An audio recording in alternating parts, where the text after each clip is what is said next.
नमस्ते। हमारे साप्ताहिक कार्यक्रम अशोक वानखेड़े साहब के साथ बातचीत में आपका स्वागत है। ये एक दिन लेट हम लोग कर रहे हैं क्योंकि अशोक जी मध्य प्रदेश का एक लंबा दौरा करके आए, उससे पहले ये महाराष्ट्र भी गए थे, वहाँ की भी बात करेंगे।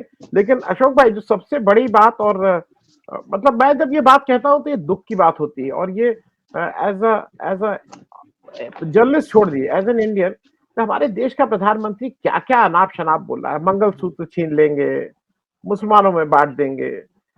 मतलब ये अब गुस्सा आना भी खत्म हो गया। अब तो मुझे इनके ऊपर दया आने लगी है। आपका मैं इस पे इसलिए क्योंकि ये एक बदतमीजी का स्टेटमेंट है, और इसको इलेक्शन कमीशन को तत्काल इसको हेट स्पीच करके कुछ तो कहना करना चाहिए था। इलेक्शन कमीशन अभी भी एग्जामिन कर रहा है। तो पहला आपका वक्तव्य मंगलसूत्र वाला और ये जो मुसलमानों में संपत्ति बांट देंगे, क्या हो गया है मोदी जी? ये पहली बार मैंने देखा कि प्रधानमंत्री की गरिमा को तार-तार कर दिया। हमने हर प्रधानमंत्री किसी ना किसी राजनीतिक दल का होता है। उनके राजनीतिक दल में हर राजनीतिक दल में छिछोरे लोग भी होते हैं कि जो ऐसे छिछोरे वक्तव्य देते हैं। एक एक एक होता है एक सेक्शन, फिर बाद में उनको पार्टी समझाती है या डिसोन कर देती है कि हमारा कहीं लेना-देना नहीं। लेकिन देश का प्रधानमंत्री पूरी ताकत के साथ ये कहे कि कांग्रेस की सत्ता आई, यदि सत्ता परिवर्तन हुआ तो हिंदुओं के घर का मंगलसूत्र उतार के मुसलमानों को दिया जाएगा। ये तो सर किसी मैनिफेस्टो में नहीं है, ये तो किसी पॉलिसी में नहीं है। ये कहां से आई? आपने वहां कहा कि आदिवासी की चांदी बटेगी, क्योंकि आपको पता है आदिवासियों में चांदी का बड़ा महत्व होता है। तो आप कितना झूठ बोलोगे? और ये कैसा हो सकता है? क्या इस देश में कानून व्यवस्था नहीं है? क्या इस देश में सर्वोच्च न्यायालय कहेगा कि बांटने दो? हुआ सिंपल सी बात थी कि जातिगत जनगणना जब होगी तो फिर एक आर्थिक सर्वेक्षण भी होता है, जो बिहार में भी हुआ। जनता दल यूनाइटेड की सरकार ने आरजेडी के साथ मिलकर किया। अब उसी नीतीश कुमार के साथ आप सत्ता में हैं, तो क्या आप जातिगत जनगणना को झुठलाओगे? क्या 2 लाख रुपए एक परिवार को देने थे उसको झुठलाओगे? क्या जो आंकड़े उन्होंने किया था कि ब्राह्मण में कितने लोग गरीब है, कितने लोग भुखमरी में गुजर रहे हैं, या कितना जो दलित हम समझते हैं उसमें वाकई कितने लोग भुखमरी के कगार पे है और कितने लोग संपन्न है? तो ये जो डाटा आया, तो ये डाटा इकट्ठा करने का मायना ये थोड़ी है कि भाई मुसलमानों में यदि लोग गरीबी हो गए तो हिंदुओं के पैसा लेके मुसलमानों में देंगे। ये तो रॉबिन हुड करता था, लेकिन उसको भी सजा होती थी। तो ये मूर्खतापूर्ण काम तो कोई सरकार नहीं करेगी, लेकिन आप उसको घेरते हो। आप देखिए, पैटर्न देखिए। जब राहुल गांधी ने ये कहा कि मैं मोदी जी या बीजेपी के से कोई नफरत थोड़ी है मेरी, उनके पीछे जो शक्तियां काम कर रही है। तो आज जब हम बात करते हैं कि इजराइल के पीछे कौन सी शक्तियां हैं, तो हम अमेरिका को इंगित करते हैं। अब इजराइल के पीछे कौन सी शक्तियां है, इसका मतलब एकदम सरस्वती और काली और ये सारा तमाम लक्ष्मी तमाम देवियों को वहां वहां छोड़ दूं क्या मैं? रावण के पास अपार शक्तियां थी, तो मैं तो रावण रावण के साथ भी कल किसी ने बोल दिया कि रावण के पास अपार शक्तियां थी, तो इसके मतलब भाई आप सारा तमाम देवी देवताओं को रावण रावण के पैरों में सरेंडर करवा रहे हो। बोले ये शक्तियों के विरोध में है, ये शक्ति माता के विरोध में है। ये इसलिए बोलना पड़ रहा है आनंद जी, क्योंकि आपके पास बेचने के लिए कुछ नहीं है। आपका जो तुनीर है वो खाली पड़ा हुआ है, उसमें कुछ नहीं है। तो आपके पास गिने चुने बाण हैं, एक हिंदू मुसलमान, कब्रिस्तान, खान पान, हलाल हलाल या झटका, या फिर ट्रिपल तलाक, या ऐसी तमाम चीजें। और चुनाव आयोग ने इसका संज्ञान लेना चाहिए। जब शक्ति का नाम लिया, देवियों का नाम लिया, संज्ञान लेना चाहिए। जब आसाम में जय श्री राम के नारे स्वयं लगाते हैं तो संज्ञान लेना चाहिए। जब बजरंग बली का बटन नाम लेके बटन दबाओ ये बोला जाता है तो सब में संज्ञान लेना चाहिए। लेकिन ये संज्ञान लेगा नहीं। जो बार बार हम कहते हैं कि भाई चुनाव आयोग कैसा करेंगे, भाई मुझे बताइए, कौन सा पामिलियन अपने मालिक को काटता है? वो तो मालिक के सामने पूछ हिलाता हुआ जाता है। क्योंकि उसका अस्तित्व ही उस मालिक की वजह से है। उसका अपना कोई अस्तित्व नहीं है, नहीं तो फिर वो सरकार, वो रास्ते का कुत्ता है, स्ट्रीट डॉग। तो अपना अस्तित्व जिस मालिक की वजह से होगा, उसके सामने तो पूछ लाएगा, उसमें तो कोई भोकेगा नहीं। और आप अपेक्षा रख रहे हैं कि वो कुछ कहेगा, वो कुछ नहीं कहेगा। और जब वो कहेगा भी शर्मसार होने के बाद, जब सारी दुनिया थू थू करेगी, तो लिपापोती करने के लिए कहेगा कि हाँ हम इन्वेस्टिगेशन कर रहे हैं। वो 4 जून तक तो इन्वेस्टिगेशन ही चलेगा, और 4 जून के बाद किसको पड़ी है क्या बोला क्या गया, जो तो बोलना सो बोल दिया। लेकिन यही यदि कोई सत्ता पक्ष वाला, विपक्ष वाला करे, तो उसके मुंह से शब्द निकलता है, जब तक वो वायरल नहीं होता तब तक नोटिस पहुंच जाती है। तो ये कहीं ना कहीं चुनाव आयोग निष्पक्ष काम नहीं कर रहा है, वो बाकायदा सत्ता पक्ष का प्रकोष्ठ बन के काम कर रहा है। तो उनसे कुछ लेना देना नहीं, लेकिन जनता को समझना होगा। वो मैनिफेस्टो जो है वो जनता के सामने है, जनता को देखना होगा कि भाई कहाँ लिखा है और किसके मायने क्या है। जब उन्होंने कहा कि कुछ मोदी जी के खिलाफ नहीं बोल रहा हूं मैं, वो जो शक्तियां काम काम कर रही है, वो शक्तियां विदेशी ताकतें हो सकती है, जो भारत देश को 143 करोड़ का कंज्यूमर बेल्ट मानती है, जो अपनी पैसे मल्टीनेशनल वाले कंपनियां ला ला के अपने सेठ या हो शोषण सकते कर हैं, रही है। इस देश के सेठ हो सकते हैं। सेठ हो सकते हैं, 2 धन्ना सेठ जिन्होंने पूरा देश खा गए, उनके बारे में बोला जा सकता है। संघ एक शक्ति है उनके पीछे, संघ के बारे में बोला जा सकता है। तो उसके कई अर्थ निकल सकते हैं, लेकिन आपने एकदम उसको लक्ष्मी, सरस्वती और दुर्गा से जोड़ दिया। तो ये आपके संकीर्ण मानसिकता का उदाहरण है, जी। और आपके ओछेपन, छिछोरेपन, राजनीतिक छिछोरापन सामने आता है, और आपका दिवालियापन सामने आता है कि आपके पास देने के लिए कुछ नहीं।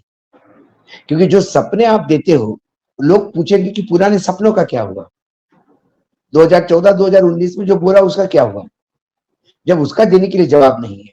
आप 10 साल में सिवाय मन की बात के कुछ नहीं किया।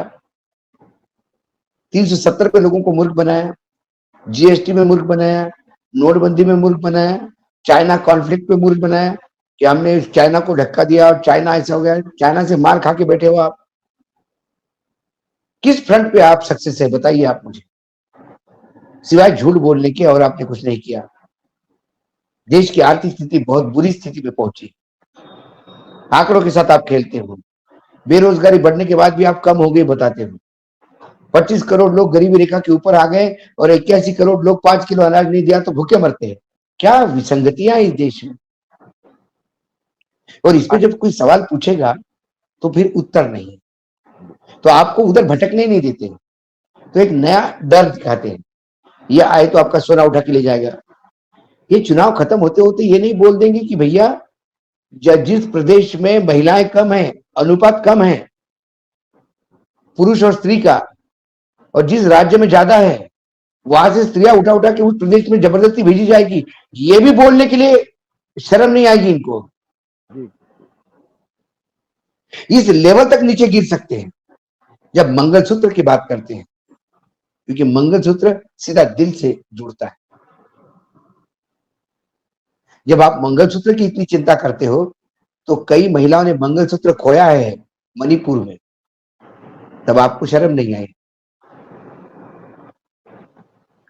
प्रश्न तो लोग जब इनसे भी कर जब रहे हैं जब मंगलसूत्र। लगातार लोग जो आतंकवाद के कारण जो शहादत बढ़ती है, हम बोलते 3 आतंकवादी मारे गए और 4 जवान शहीद हुए, ये तो स्कोर है इनका।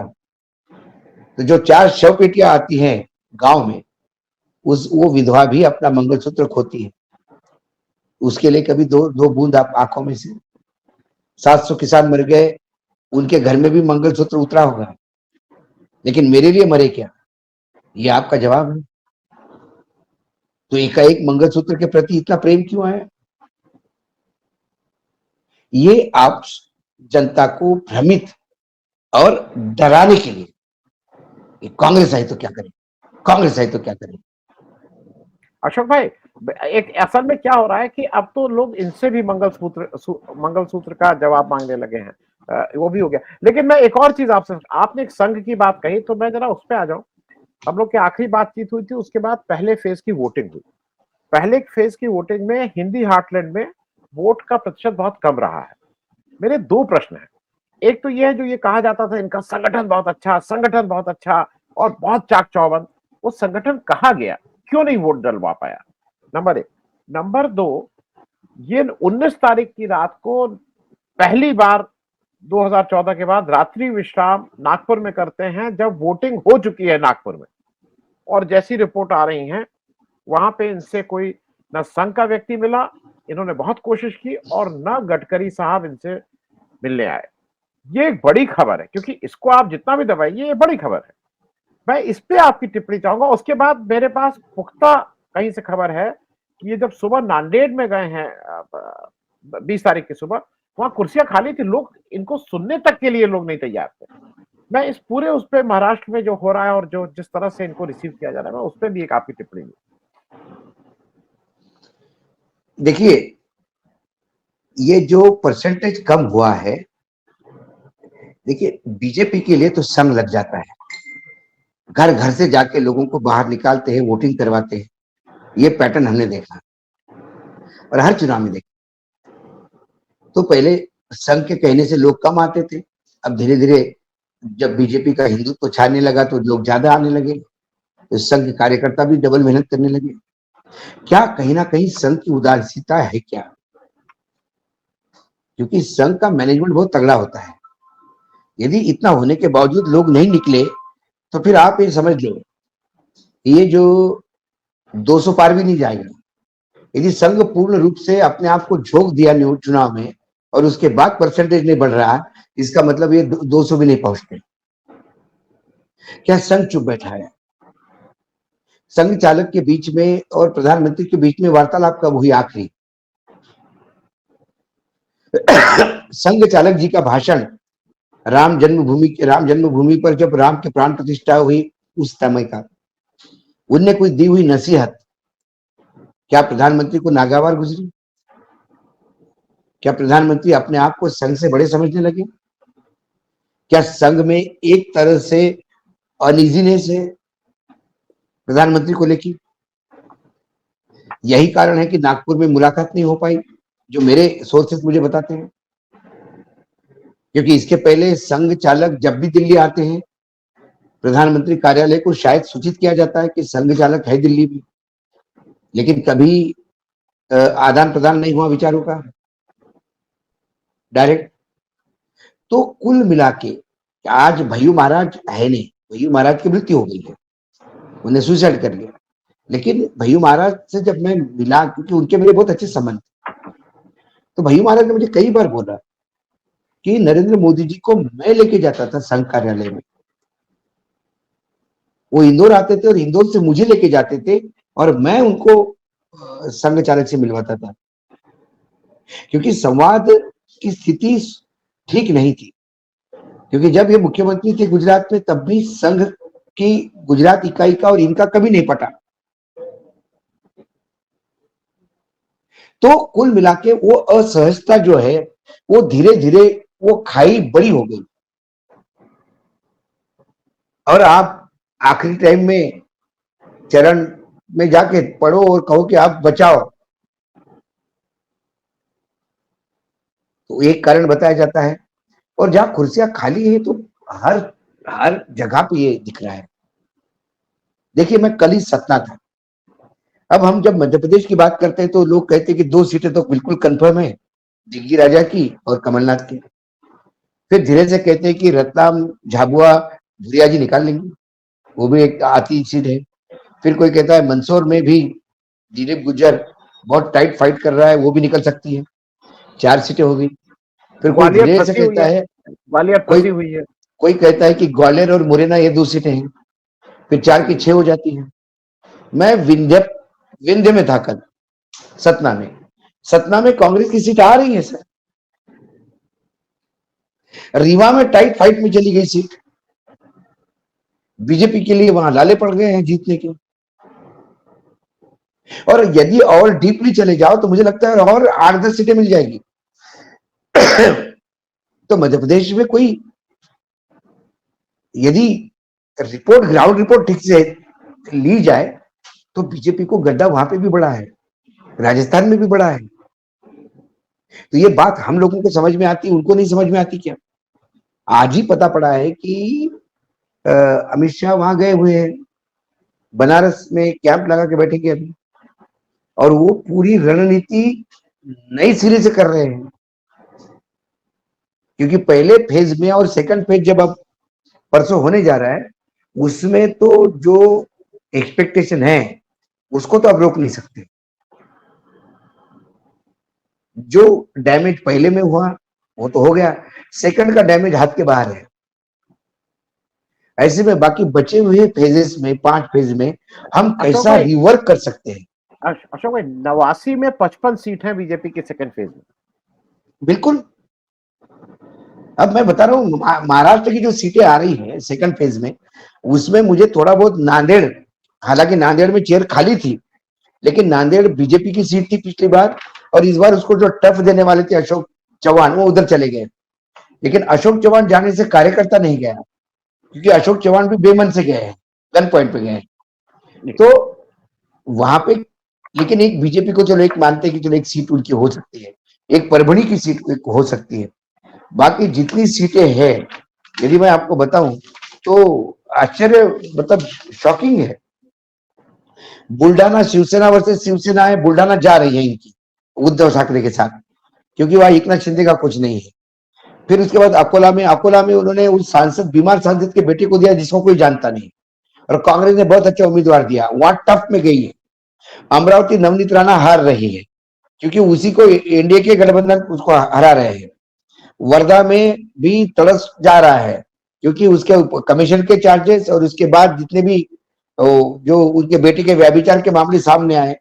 यवतमाल में भावना गौड़ी को काटा और उसके जगह आपने दूसरी कॉन्स्टिट्यूंसी से महिला ला के इधर दे दी, तो बाहरी और अंदरूनी ये झगड़े चल रहे हैं, वहां पे भी जाएगा।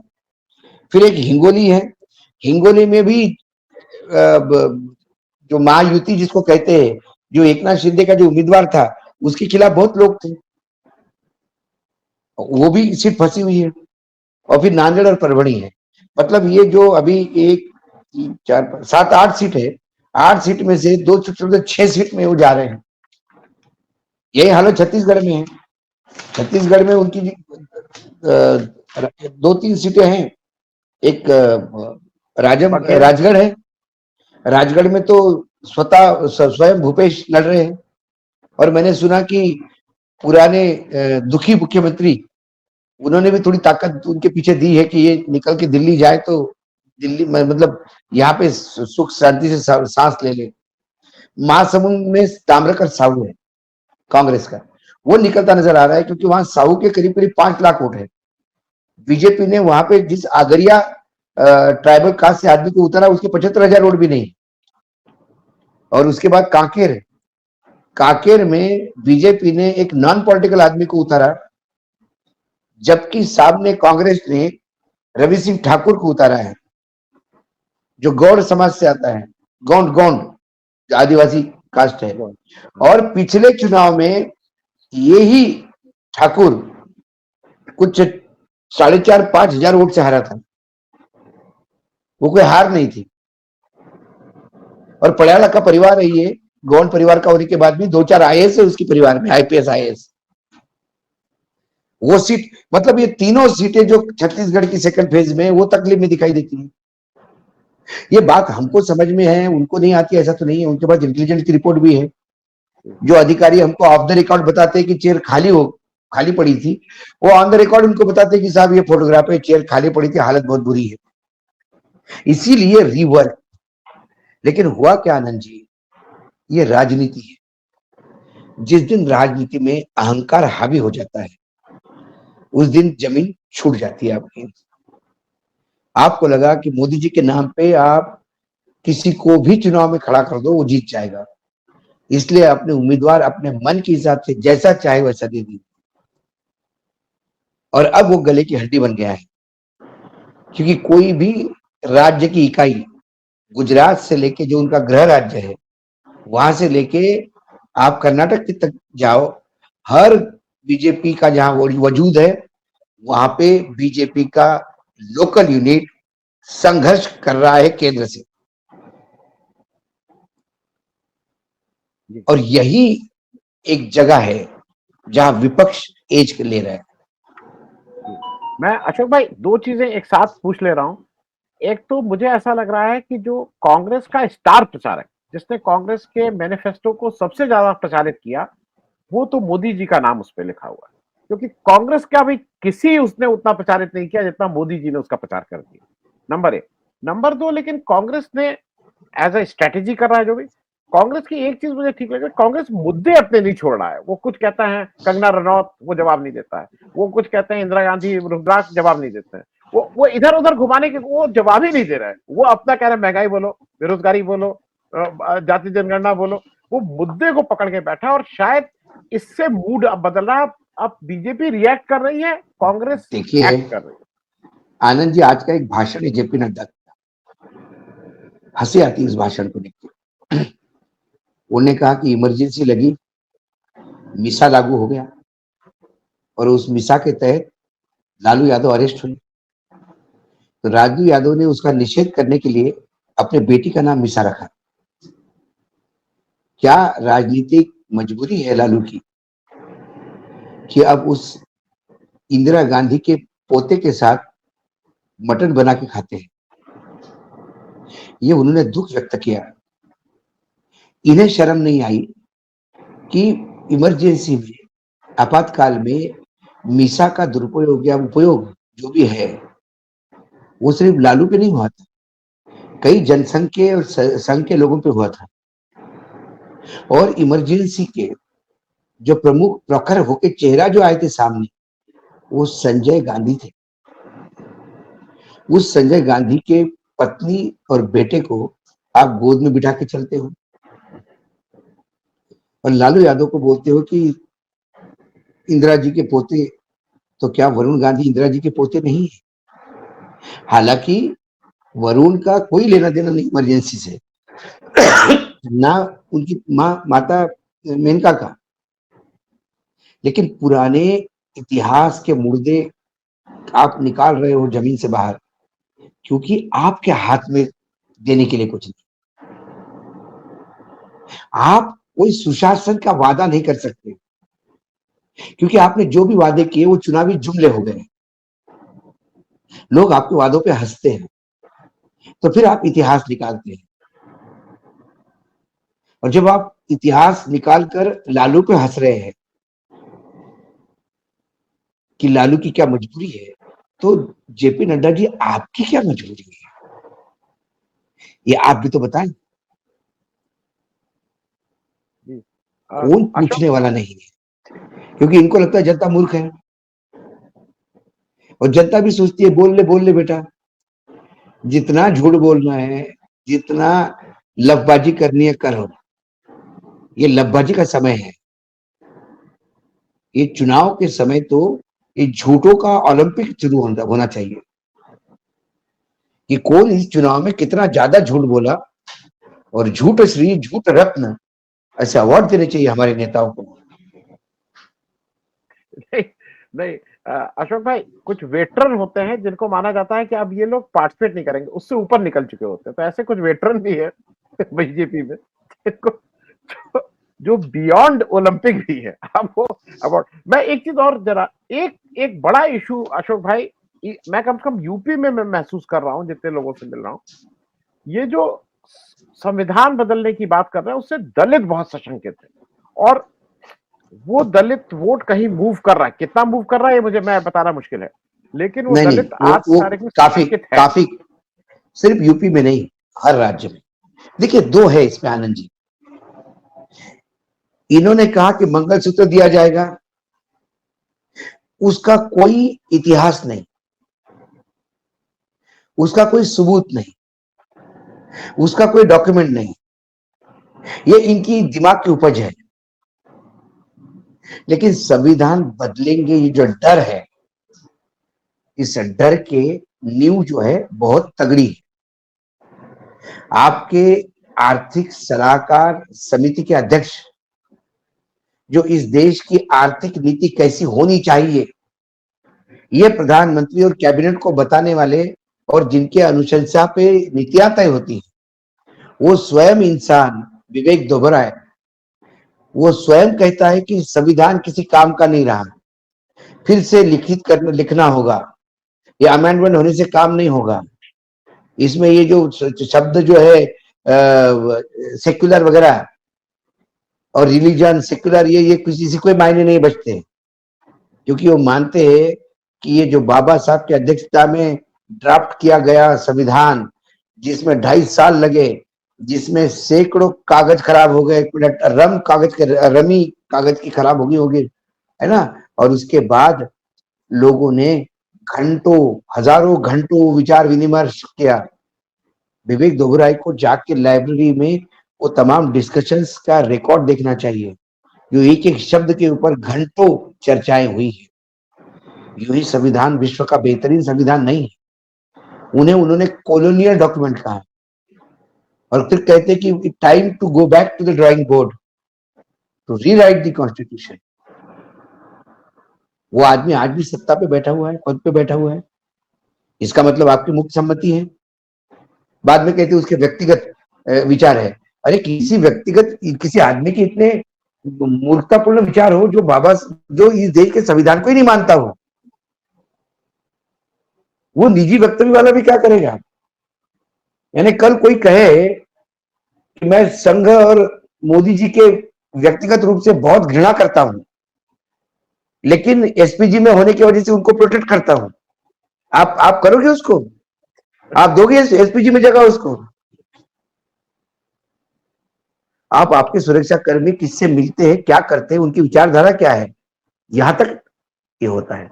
लेकिन देश की पूरी आर्थिक नीतियां जिसके हाथ में आपने सौंपी है, उसके विचार क्या है, ये जानने के लिए समझ नहीं है आपको। उसके बाद हेगड़े बोलते हैं, आपके दो सांसद बोलते हैं। इसीलिए हमको डर है, ये आप भूमिका बना रहे हैं, और जैसे आपके पास बहुमत आएगा आप संविधान बदल दोगे, क्योंकि ये संविधान आपके तानाशाही रवैये को कई बार अंकुश के रूप में काम करता है, और इस मदमस्त हाथी को अंकुश नहीं चाहिए, ये प्रॉब्लम है। इसलिए संविधान 100% बदलेगा जिस दिन सत्ता में आएंगे, क्योंकि इन्होंने उस तमाम बातों का खंडन नहीं किया। इतना बोला कि वो व्यक्तिगत विचार है, बोलते मैं रिजर्वेशन खत्म नहीं होने दे दूंगा। अरे तुमने तो कहा था कि रेलवे के, मेरे से ज्यादा रेलवे का संबंध किससे नहीं है, मेरे दिल के पास है रेलवे, मैं प्राइवेट नहीं होने दूंगा, हो गई। मैं ये नहीं होने दूंगा, वो करवा दिया आपने। मैं जो करूंगा वो किया नहीं आपने। 2014 से 2024 का 10 साल का काल तो आपका फ्लिप फ्लॉप में गया है। जो बोला वो कभी नहीं किया, और जो नहीं सोचा था वो बिल्कुल करके कर दिया।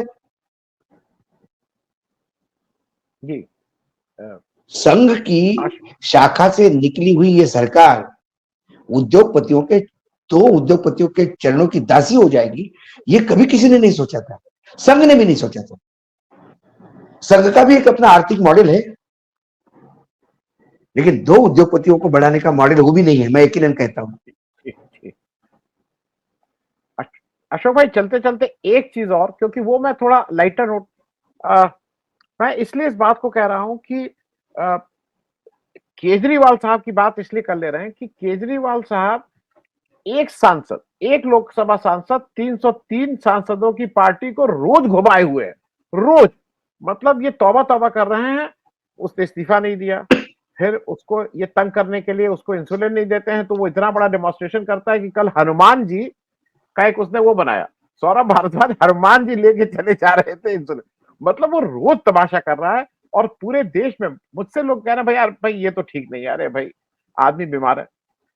मैं सिर्फ इसलिए कह रहा हूं कि इनको शायद इनकी बात का इनकी भाषा में जवाब देने वाला एक ही व्यक्ति, और मैं उसको अभी भी मानता हूं कि केजरीवाल इनको इनकी भाषा में ठीक से जवाब दे रहा है। अशोक भाई, देखिए, केजरीवाल चाहते ही है कि वो जेल से नहीं निकले, वो सूट कर रहा है। वो जब तक जेल में है वो तब तक डार्लिंग ऑफ द क्राउड है। उनकी मारक क्षमता बहुत ज्यादा है तब तक। मारक क्षमता बहुत ज्यादा है। मैंने कहा ना, वो नरेंद्र मोदी जी के एकलव्य है, 2 कदम आगे है अपने गुरु से। वो अभिनेता है तो वो सुपरस्टार है। जी जी तो आप सही मायने में सही अब आदमी टकराए हैं आपस में। जी जी जी। चलिए अशोक भाई, बात करने के लिए बहुत बहुत धन्यवाद। Thank you so much. Thank you Ashok भाई। प्रणाम प्रणाम प्रणाम सर।